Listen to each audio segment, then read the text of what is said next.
All right, Honda GCV 160, the 190s. This is going on a nice Craftsman body from like the early 2000s up to about 2010, something like that. Really common motor. This is the clock style, what I call the clock style choke carburetor motor. But it's actually an interim series. We'll get to that later. So what we're going to be doing in about 3 parts, I want to say, in this video, essentially basic parts, is first we're going to rebuild the carburetor. I took the carburetor off. It's in really good shape. We're just going to quickly rebuild it. But the real focus of this video is going to be showing you different views of the carburetor and the installation of the carburetor on the engine.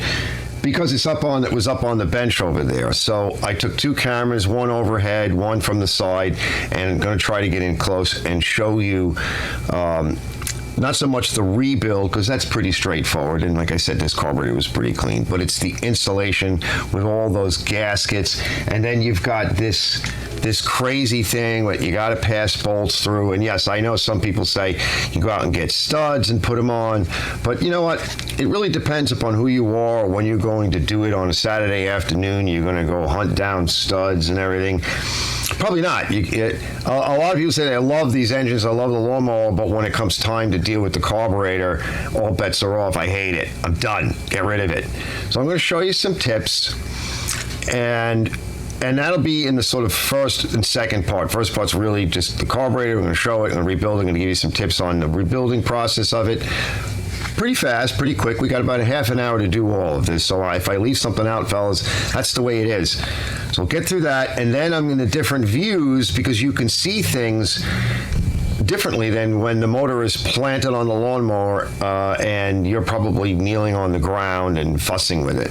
So I'll show you everything that I do with dealing with this thing and assembling it. And then the last part is really the test.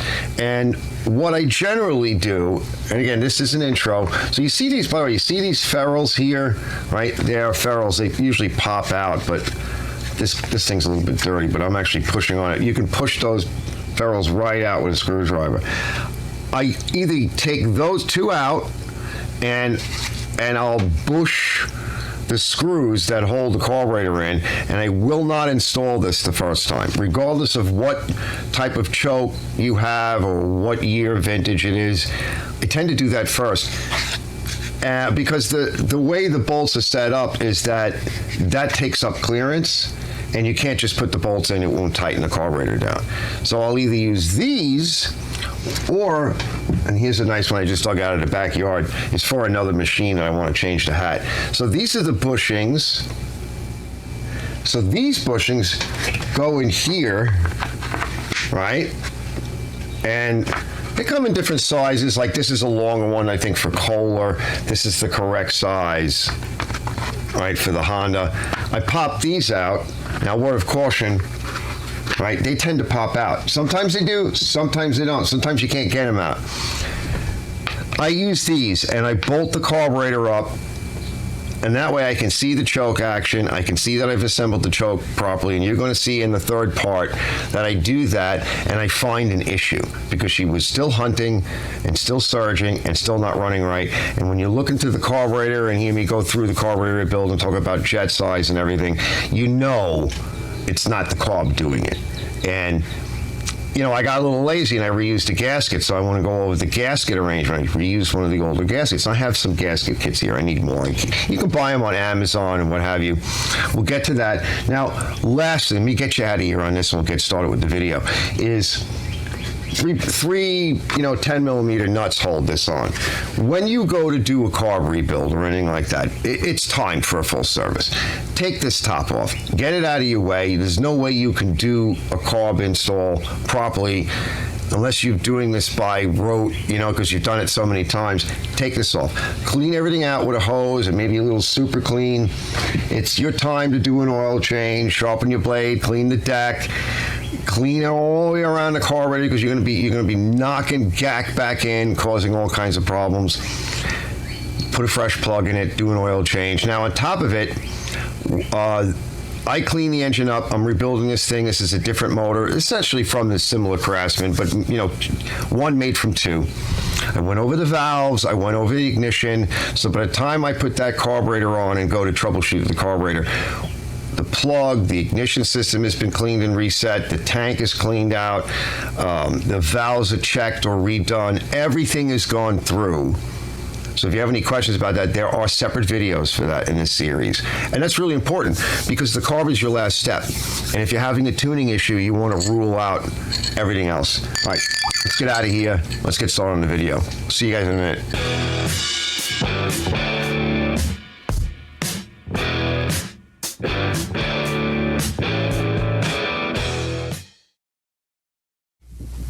All right, before I redo the carburetor and mount the carburetor and everything, this is something I talk about a lot. And this is the older variant. So this is the choke clock semi-automatic choke system. But I've already cleaned this engine, even though it's still a little bit dirty. You know, it just is. This motor got really dirty. I was worried that it had a leak. Usually I get them even cleaner than this, but it's clean enough for now. It's a little bit of schmutz in a few spots. It's clean enough. And in here, we want all of this really clean and working really well, okay? So I have rinsed this out with my tranny sauce mix, which is, 50-50 gas, sometimes old gas and tranny fluid. So I've already rinsed all this out. We want those gears working really well. You can see there's the gears. They have to be working really smooth. This feels nice. And then just to help things out, I'm going to use a little bit of liquid wrench chain and cable lube. All on the gear and everything. Let it drooze down. It'll kind of, it's cable lube. So get it on all of these mechanisms and everything. Make sure it gets in where you need it. Let's get this guy out of the way a little bit. And get it from behind and everything. Yeah, that feels good. All right, and then you can just blot it dry. And when we go to make our adjustments, sometimes that you have to bend things a little bit in here. That's just the way life is. But you have to make sure that this is working correctly. Now this one is drilled for a stove, or to some degree. That's the new style stove. That pocket there, and that is what we call that. We used to call that in cars divorce choke. It has its own heat stove. Those work very well, and some people, they don't know how to set them up, make sure everything is clean and good, and then they don't like it.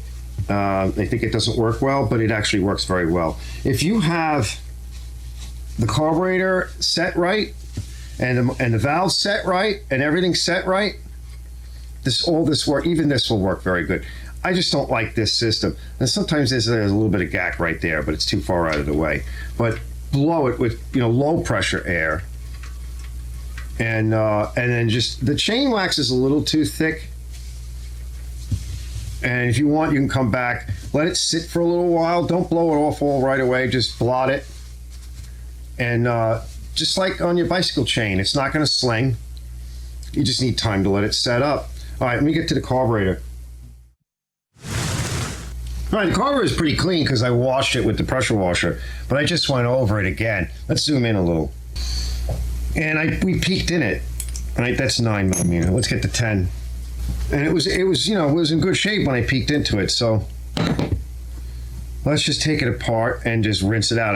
I just get a quick rinse on the outside, but yeah, she's real clean. Right? I did wipe out in there, but there was really nothing in it. The gaskets look like they're okay. I've got all my parts. And we do need to get in here. We need to get into that jet, and we're going to treat the jet to my special acid. Let's back that out. Now sometimes they don't come out, and when they don't, they get a little dental pick. Just kind of grab our pick and just push out a little bit on the threads as we turn it, and then try to get behind it. Okay, and now I'm behind it. There it is, and then we should be able to grab it. Okay, I'm gonna blow that with low pressure air. Let focus. And I'm gonna put it in my little bit of acid. And same thing with this guy. If that guy doesn't come out, kind of reach in and just give that emulsion tube a knock.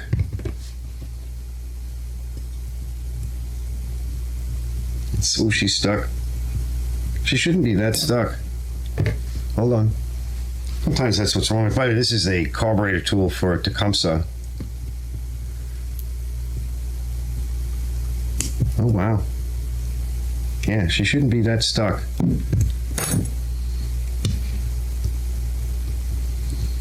There it goes.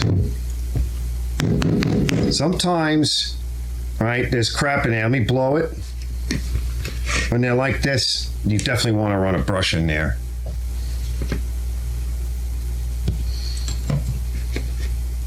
Now you can run it in and back and forth a few times. There it goes. See? Now I want to get the oils off of it before I put it in the acid. And then we'll blow it. All right, let me go do that. I'll be right there. This looks really good. All right, and I went in with my brush really, really well and in through everything. Don't forget, you got to get that out. I went in there good. Let's put this back. It wasn't bad to begin with, but this is a Lumibrite aluminum cleaner for welding, and it does brass and copper as well. And just blow it off real quick. Isn't that clean? That is clean. Long side in first.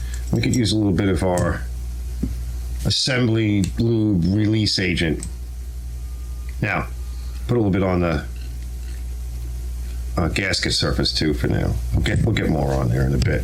Now this jet, let's find out what size it is. Typically, you know, all of these jets, they're around the same number, no more than maybe, you know, 0.03 something, but I find that, especially with the GC 160s and 190s, right, that's an 0.26.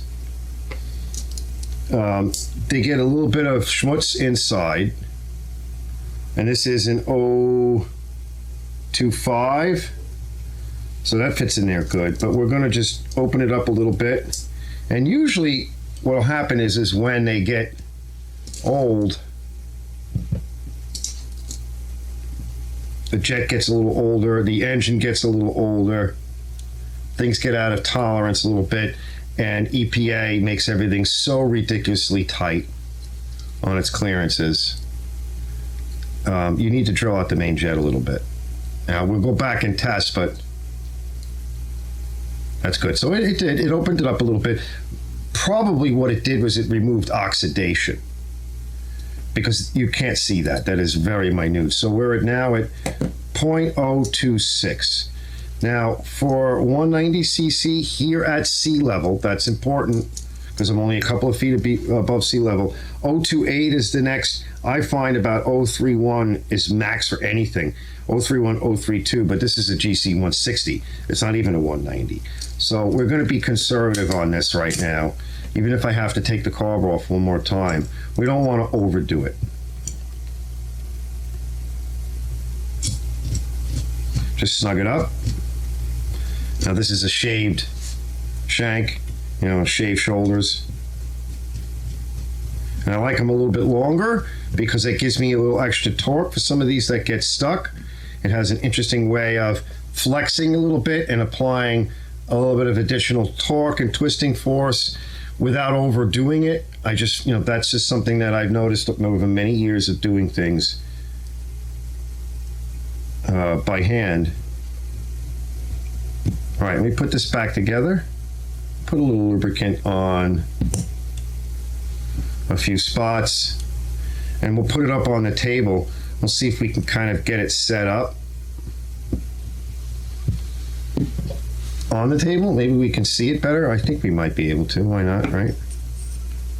That's all good in there. Now the float should fit about level. When you view from the side, there's actually a split in the float itself, so it should fit about level.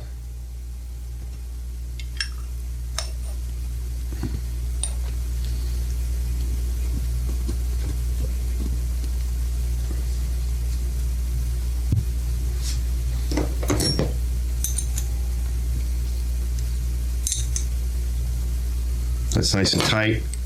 A little bit on that spring, all in here. And we'll put a little bit on the gasket too to sweeten it up a little bit. The gasket still is okay. It should be all right.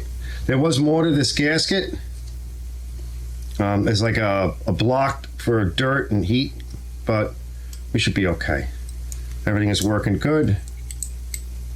And we're ready to install it. Let's get the motor up. I'll see you guys in a bit. Just take a side view.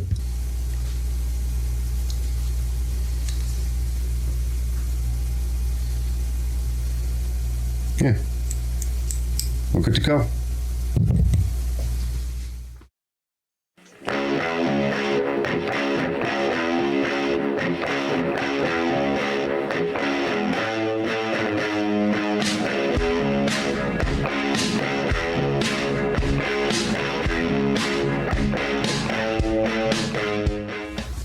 All right, we got our view here. So just so you see, putting this in correctly, we have our hole on the gasket, and it lines up with the sort of hole there.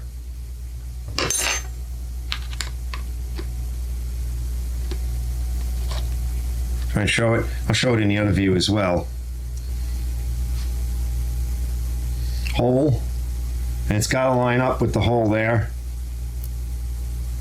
And you can see there's a port. So put that down. And put that to the side. Let's kind of come in a little bit more. And now we can see all of this here. Hold on, let me move out of the way. Let's lift all this stuff back up. And you can see the positioning of it. So we have to get this in the correct position. But before we do that, it is a weird position to work in, but it might help you to see more. So let's get this up and out of the way for a moment. Normally we'd be laying down. Let's see what the other position looks like. All right, so we got our carburetor ready. So this section here, this goes up against the carburetor. See that fluted section, right? Because it allows for the throttle blade, and it's also narrowing the signal down, and it helps to sort of funnel it in. So we want to make sure, and the flatter section is going to go up against the engine, get up against here. All right, I can't move it too much because I need to get to it. So now, what I normally do, all right, the small hole is for the spring, and the bigger hole obviously is for the throttle rod. So we want to put the throttle rod on.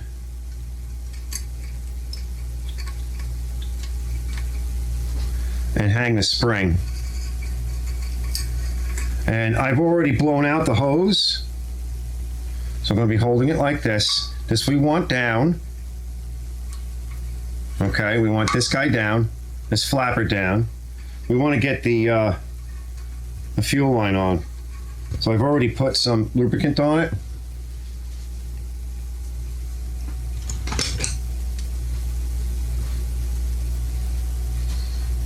I'll try to stay out of your way as best I can.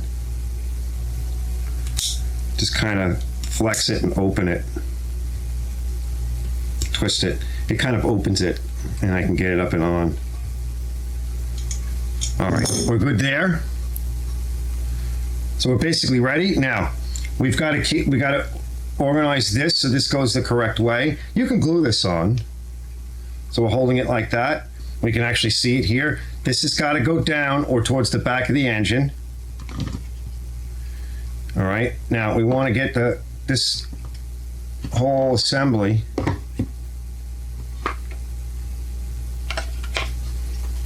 all right, you can see what I'm doing. Let's push that through. All right, see it? Now the flat, okay, the flat goes towards the engine. It only really goes in one direction. Yeah, it's that direction. Let me show you. Now, if you put it the other way, it won't be covering the bore properly. And this is another thing that people get wrong. They don't put this on right. See how it's all verklempt. It's not on correctly. It's actually off to one side. It's not on right, so it has to go like this. Okay. And then as we kind of sneak it in, I can kind of hang and put on that hose, right? That's our vent hose. This down. And we're going to start to thread it in by hand. And you can kind of peek in there. Let me get a nut driver type of thing. Let's make sure she goes good. We want to check the clock, make sure we got it in right. Because most people don't even consider the clock arm, so they don't know. All right, just gonna snug it. All right, and now I just want to check the clock arm. I can see in there, yep. I'll show you, yep. Oh yeah. All right, let's give it a little bit more of a tightening. Oh, did something crack? Nope. Make sure we get it on there right. I didn't like that sound. That phenolic piece can break, and I wouldn't think it would have cracked because I'm only using that. Now, I want you guys to peek in there, but I think we're going to go to the other camera. Okay. Everything looks good here. Now we're going to check throttle. I already blew out the hose, so we're going to check the throttle. Okay, throttle's moving, and I can see in there, I can see in through the side that the throttle is moving. And I want you to kind of see in here, because this is in the way, but we have to look in. Yeah, you might be able to see it that way. I'll even try another view. I'll try to hold it, but we could see the throttle blade. I mean the choke blade. Yeah, it's moving. See? We'll try the other view as well. Almost done. Throttle is moving, and again, I can see in from the side that the throttle is moving. And there's a choke blade in there, which I don't think you're going to be able to see, but I'm checking it. I'm looking to make sure that that choke blade moves and comes back off again as I push this over. And you'll feel a little bit of a detent there. And now, one of the things that should happen is it should clock backwards. And let's see if we can make it do that.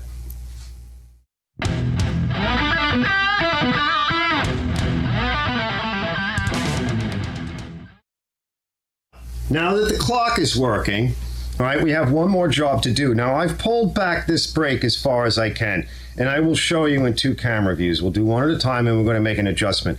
Now it can come back a little further, but I don't have a cable connected. You want to make sure that cable is able to pull this all the way back, but it is close enough through this piece here. Remember, we're on the table. So I'm going to pull the clock back, and this is now simulating that brake is off. We can spin the motor.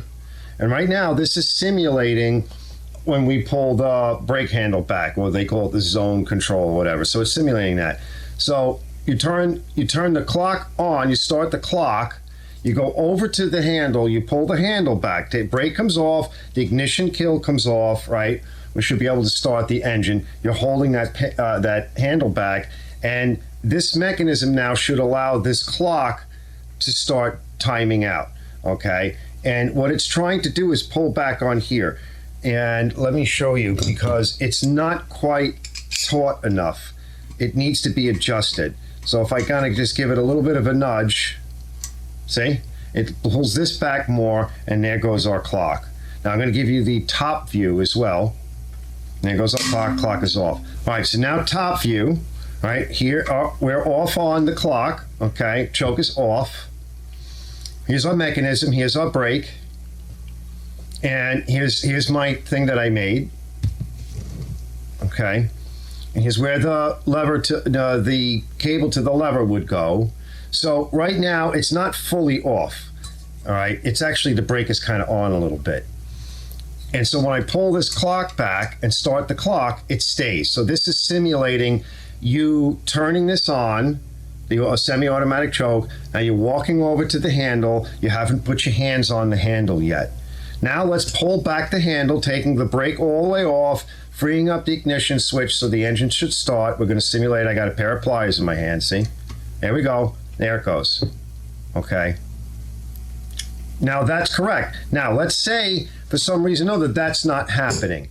So that's why we're going to bend this rod right here. Let's go to the other view. Now this needs to be re-verified once I get this on the machine with whatever cable. When your cable gets a little old, you're probably going to want to replace it, but it's literally right here. It's this little jammy right here. And what we want to do with it is we just want to bend it this way, just a chick. Okay, so we're just going to kind of grab a pair of pliers, and I'd like to, because I want to make sure I'm stable, I'm going to hold it with one pair of pliers, and it's not quite at a right angle, and then we're going to come back a little bit and see if that helps. It's close, getting better. I don't have a lot of room to work, so, and I really need a different pair of pliers for this, but that's it. All right, now let's test it. Okay. All right, I took up that last little bit of clearance. There it goes. Wait, hold on. Because there's a little lock there. There's a little tooth here.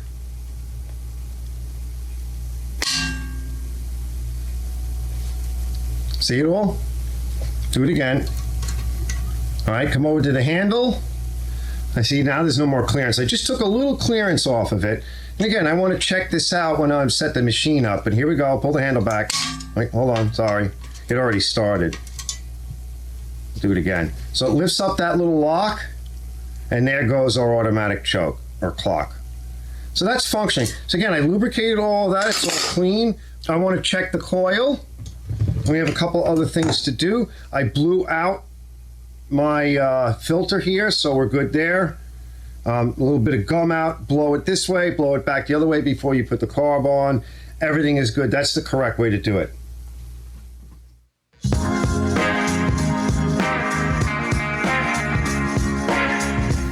Carburetor done. I checked the ignition. It's about 10 thousandths to 11 thousandths. You're good up to 12. It's in good shape. We already checked spark. All this works. We dumped the oil. We blew out the filter. I cleaned the tank. I washed it well, and it's been sitting drying for over a day now. So it's all ready to go on. I just got to throw the rest of the machine together. I'm going to be putting this on a beautiful machine, GC 160, all ready to go, resurrected. Here, we'll put a little bit of this juice over here on that old seal, because these seals sometimes start to leak, and sometimes just a little spritz of that tranny sauce, because what does this tranny do to O-rings and transmissions? Keeps it at the right size. It's a kind of half bucket motor is what these are. They're nice motors. I'll see you guys in a bit. All right, fellas, so this is the last part. And this is where I screwed up. I mentioned it in the intro. I reused a gasket. And sometimes I get a little lazy. Sometimes they look like they're going to be okay. But listen, things warp. I do have ways of dealing with that. You can sand them on a flat piece of glass. That phenolic will warp. The back of the carb will warp. It's important to understand that from my point of view, a lot of people might be seeing one of my videos for the first time. They don't really know what I do. I've gone over thousands and thousands of machines, okay? So a lot of people think, well, I'm just a guy in my shop and it's my mower and I'm doing it and I'm showing you. No, these things have been sitting out. They failed. Something went wrong. The person abandoned the machine. Once in a while I get a repair from a customer that comes back, but generally their machines, after I'm done, they last for many years.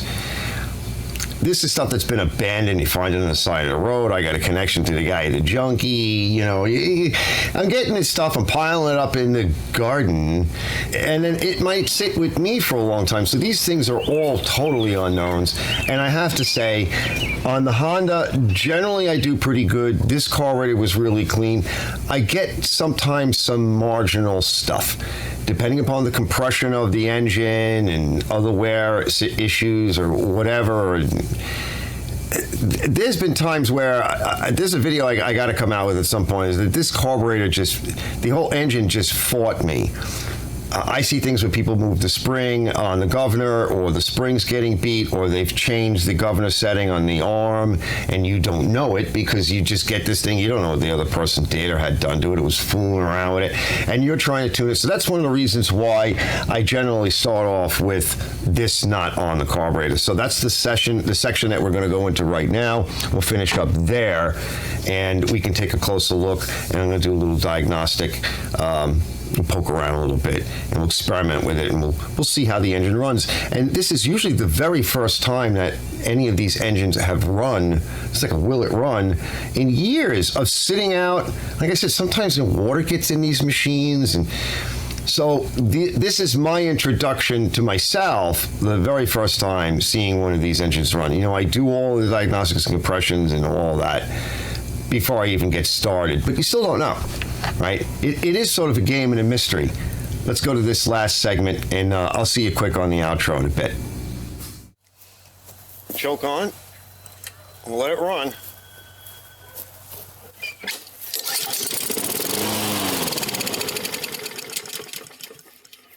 Let's do it again. Let the bowl fill up.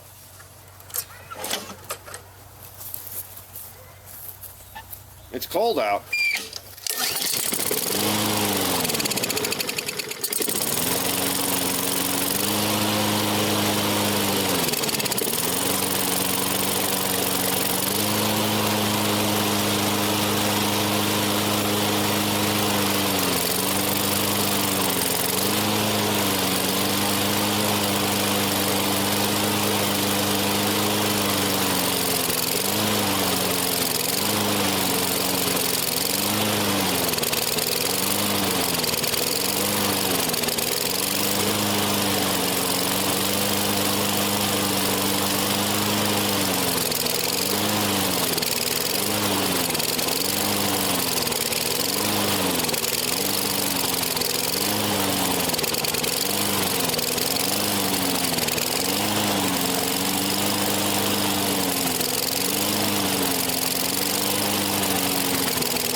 All right, we can bring it back in. We can give it its final tune. Now that choke is coming off a little bit too soon. And while we're there, we're also going to glue on another gasket on the back, right, on the block side. But I'm not really seeing any appreciable leak back there like we did. So that leak was only part of the problem. But this is common for these engines. They're EPA tuned for some place somewhere in the United States, like Eden, you know, where everything is perfect all the time. We're at sea level, and I can tell you the barometric pressure is definitely changing because it looks like it's going to rain soon or tomorrow. So that's changing. We have maximum air available to it, but not enough fuel going in. They're trying to run it too lean. So we're going to pull this back off. She's a little warm, but not like red hot, but she's starting to get hot. I wouldn't want to leave my hand on that rocker cover. But she's getting hot. She's running pretty good, though, otherwise. So I don't know if we can do much with the choke coming off that fast. I'll have to think about that. Maybe we'll pull the top back off and poke. But let's pull this carb off, and we're going to give it a little bit more tuning. This carb is still cold, right? And it would run a little bit better with the air cleaner on, because that would restrict a little bit more of the airflow, and that would change things. Let's get it back in, and we'll do our final. Okay, so I added another gasket. I realized the gasket was on backwards, and I put it around the other way. But I like to line everything up with the studs. So I don't want it glued. I don't want it glued directly to that phenolic. I want it glued to the block. But what I'll usually do, and I'm going to do now, particularly now, is I'm going to put some white grease on that so that we can get this back apart again. All right, but this will enhance the seal. Remember, that goes to our right when we reassemble. So I'm going to put some white grease on that, and I'm going to put everything back together again. Also, earlier I glued this in. Okay, so now this is, for the most part, going to stay where we need it. And that's fine, because it can. All right, so this time we want to test it with the air cleaner on.